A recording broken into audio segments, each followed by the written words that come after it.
आज की जो प्रेस वार्ता है ये हमारा 12 फरवरी को देश की जो केंद्रीय ट्रेड यूनियन है 10 और केंद्रीय फेडरेशनें हैं अलग अलग कर्मचारी संगठनों की, मजदूर संगठनों की, उनकी ओर से आह्वान के 12 फरवरी को एक दिन का हम भारत बंद करेंगे। सवाल जो है आज के मुख्य मुद्दा इसमें मुख्य अभी ये है कि 2020 में मोदी की सरकार ने, केंद्र सरकार ने जो बड़ी भारी मेहनत से मजदूरों ने आंदोलन करके पहले पिछली सरकारों से, अंग्रेज़ों के ज़माने से जो श्रम कानून बनाए थे वो मोदी की सरकार ने 2020 में उनको बदल के और 4 लेबर कोड में उसको समाहित कर दिया और वो 21 नवंबर 2025 को उसका नोटिफिकेशन हो गया और 1 अप्रैल से सख्ती से उसको लागू करने की बात उसमें कह रहे हैं, जिसमें मोटे तौर पर हम बात कर सकते हैं कि 8 घंटे की बजाय 12 घंटे की ड्यूटी का सवाल है। 300 मजदूरों तक अगर कोई औद्योगिक इकाई, कोई मालिक या सरकार करे तो सरकार से कोई परमिशन लेने की ज़रूरत नहीं है, उस इकाई को बंद किया जा सकता है बिना सरकार के परमिशन के, जिससे लाख मजदूरों का उससे नुकसान होगा। ऐसे ही यूनियन बनाने का जो अधिकार, बल्कि अंग्रेज़ों का ज़माने में 1926 में ट्रेड एक्ट बन गया था, आंदोलन करके बनवाए थे, और आज हमारा आज़ाद हिंदुस्तान के अंदर अभी उन मज़दूरों को, मालिकों का एक किस्म से गुलाम बनाने की प्रक्रिया ये उन्होंने शुरू की है। और यूनियन बनाने का अधिकार, रजिस्ट्रेशन यूनियन का करवाने का जो अधिकार है वो इतना पेचीदा बना दिया है जिसको वो इतना आसानी से रजिस्ट्रेशन नहीं होगा। उसमें बहुत ऐसे पहलू हैं, पूरा 1 घंटे की ये वार्ता हो सकती है 4 लेबर कोड के ऊपर।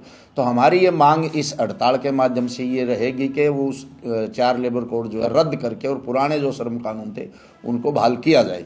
इसी के साथ हम ये कहना चाहते हैं कि जितने भी सरकारी महकमे हमारे हैं उनको धीरे धीरे करके जो बड़े निजी पूंजीपतियों के हाथों में जो दे रहे हैं, बल्कि हमारे जो देश की जनसंख्या थी, जब से कर्मचारी का आया था, कर्मचारी यहाँ पैदा हुए थे उस रूप में, सरकारी महकमे खुले तभी तो कर्मचारी हुए।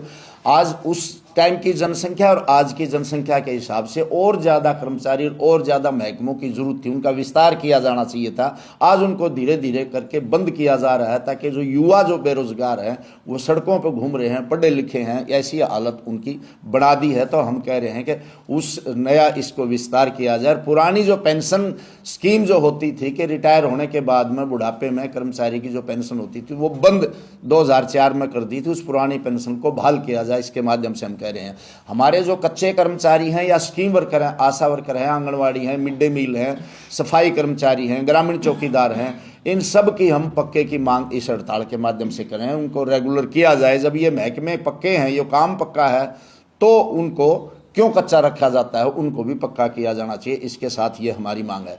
इसी प्रकार से निर्माण मजदूरों का श्रम कल्याण बोर्ड हमने 2007 में, कांग्रेस की सरकार थी जब, बड़े आंदोलन भारी करके और एक श्रम कल्याण बोर्ड का गठन करवाया था, जिसके तहत मजदूर का रजिस्ट्रेशन वो हो जाएगा, उसकी एक कॉपी बन जाएगी और हर साल उसका रिन्यू उसको करवाना पड़ता है।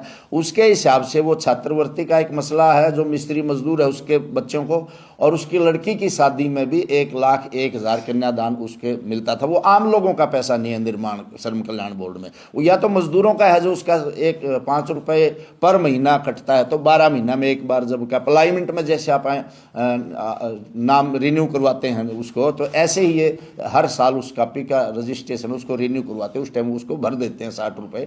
तो उससे लाखों मजदूरों का रजिस्ट्रेशन, और सरकार ने वो बंद कर दिया। और कह क्या रहे हैं, जो आज के जो सीएम हैं हमारे मुख्यमंत्री नायब सैनी जी, वो जब श्रम मंत्री थे उन्होंने ऐसे बड़े बड़े कैंप लगा के और उनका रजिस्ट्रेशन करवाया था। आज उसको इस नाम पे बंद कर दिया कि ये तो नकली लोगों का रजिस्ट्रेशन हो गया। तो नकली लोगों का रजिस्ट्रेशन हो गया तो अधिकारियों की गलती है, मजदूरों के क्या इसमें गलती है? तो जो पात्र मजदूर हैं वो भी इससे वंचित कर दिए। 9 महीने से उस पोर्टल को बंद करा के वो पोर्टल खोल लिया जाए, खोल लिया नहीं जाए, जो बकाया जिसका है वो सारे का भुगतान किया जाए। इस हड़ताल के माध्यम से हम ये कहना चाहते हैं। इसी प्रकार हम कहना चाहते हैं कि 2020 बिजली जो विधेयक है, स्मार्ट मीटर की, कल ही अखबार में खबर लग रही थी कि स्मार्ट मीटर लगाएंगे, हम डट के इसका विरोध करेंगे और ऐसे स्मार्ट मीटर लगाने की किसी को इजाज़त नहीं देंगे। हम किसान हैं, मजदूर हैं, कर्मचारी हैं, सब तरह के लोग इसका विरोध कर रहे हैं, क्योंकि ये एक ऐसा स्कीम है और प्राइवेट हाथों में इस बिजली को एक किस्म से धीरे धीरे देने की एक बात वो आ रही है। चिप उसमें डलेगी स्मार्ट मीटर की, मैं डिटेल में उसमें बताने की जरूरत नहीं, आप सब समझते हैं इस चीज़ को। तो ऐसे सवालों को लेकर हम ये हड़ताल करने जा रहे हैं 12 फरवरी को। कहीं ना कहीं सरकार पे लगातार प्रयासरत है। आज भी एक पेपर के अंदर खबर छपी है, जो मजदूर के जो पात्र हैं उनके जो बच्चे हैं उन्हें छात्रवृत्ति जो पहले कोई समय सीमा निर्धारित नहीं थी, तो 6 महीने का उसमें कंपल्सन कर देगी, 6 महीने के अंदर अंदर छात्रवृत्ति मिल जाएगी और कन्यादान राशि भी जो 6 महीने के अंदर अंदर मिल जाएगी। तो इस तरीके से अमेंडमेंट तो सरकार की जा रही है, तो क्या बातचीत का रास्ता नहीं निकल सकता? अब बातचीत का रास्ता तो वो जिम्मेवारी तो सरकार की है, बातचीत पे बुलाना, हमारे केंद्रीय नेतृत्व को बुला के उनके साथ नेगोशिएशन करे, कोई बात की सहमति बनती है तो वापस होते हैं, आंदोलन पहले भी होते रहे हैं। तो सरकार घमंड में है, उन्होंने इस प्रकार की कोई और नया मुद्दा आता है। 12 फरवरी की हड़ताल का मुद्दा है तो इसमें कोई हिंदू का, कोई मुस्लिम का, कोई धर्म का, कोई जाति का, कभी निरे तरह के अड़ंगे हैं। मतलब एक खड्डा खोद दो, उसकी जब लोग जवाब मांगेंगे तो फिर दूसरा खोद दो, ताकि लोगों का ध्यान उधर चला जाए। ऐसी आज जो हालात देश में, और यह देश की आज़ादी को भी एक किस्म से, स्वतंत्रता को भी एक किस्म से ये है, संविधान को भी एक किस्म से खतरा ये इस प्रकार से है। 12 तारीख को क्या रहेगी रूपरेखा? अब 12 तारीख को हमारे सभी ब्लॉकों में, अगरवा ब्लॉक को छोड़ के सभी ब्लॉकों के लोग ब्लॉकों में बड़े बड़े प्रदर्शन करेंगे। उसमें इंटक भी है, एटक भी है, सीटू भी है, महासंघ है, सर्व कर्मचारी संघ है, इंडिपेंडेंट यूनियनें हैं और AIUTUC के भी हमारे नेता बैठे हैं बीच में, वो भी शामिल हैं। तो सब तरह के लोग और किसान, अच्छी बात यह है, हम धन्यवाद करना चाहते हैं सभी ट्रेड यूनियनों की ओर से कि किसान जो मोर्चा है, संयुक्त मोर्चा, उन्होंने भी समर्थन किया है, उनकी हड़ताल नहीं, लेकिन वो समर्थन में सभी ब्लॉकों में हमारी मदद के लिए किसान भी बड़ी संख्या में आने की संभावना है। सभी ब्लॉकों में हम प्रदर्शन करेंगे। क्या आप लोग सड़कों पे उतरेंगे या किसी निर्धारित जगह? बिल्कुल निर्धारित जगह हम इकट्ठे होंगे। अलग अलग ब्लॉकों की अलग अलग जगह हमने तय कर रखी है, और वो प्रशासनिक अधिकारी के या और किसी जगह पे जाके हम एक पॉइंट हमने तय कर रखे, वहाँ जाके उसका समापन करेंगे। शाम तक हड़ताल रहेगी, सुबह से लेके शाम के 5 बजे तक। सर, अगरवा को आप नहीं रोल कर रहे हैं, क्या विशेष वजह?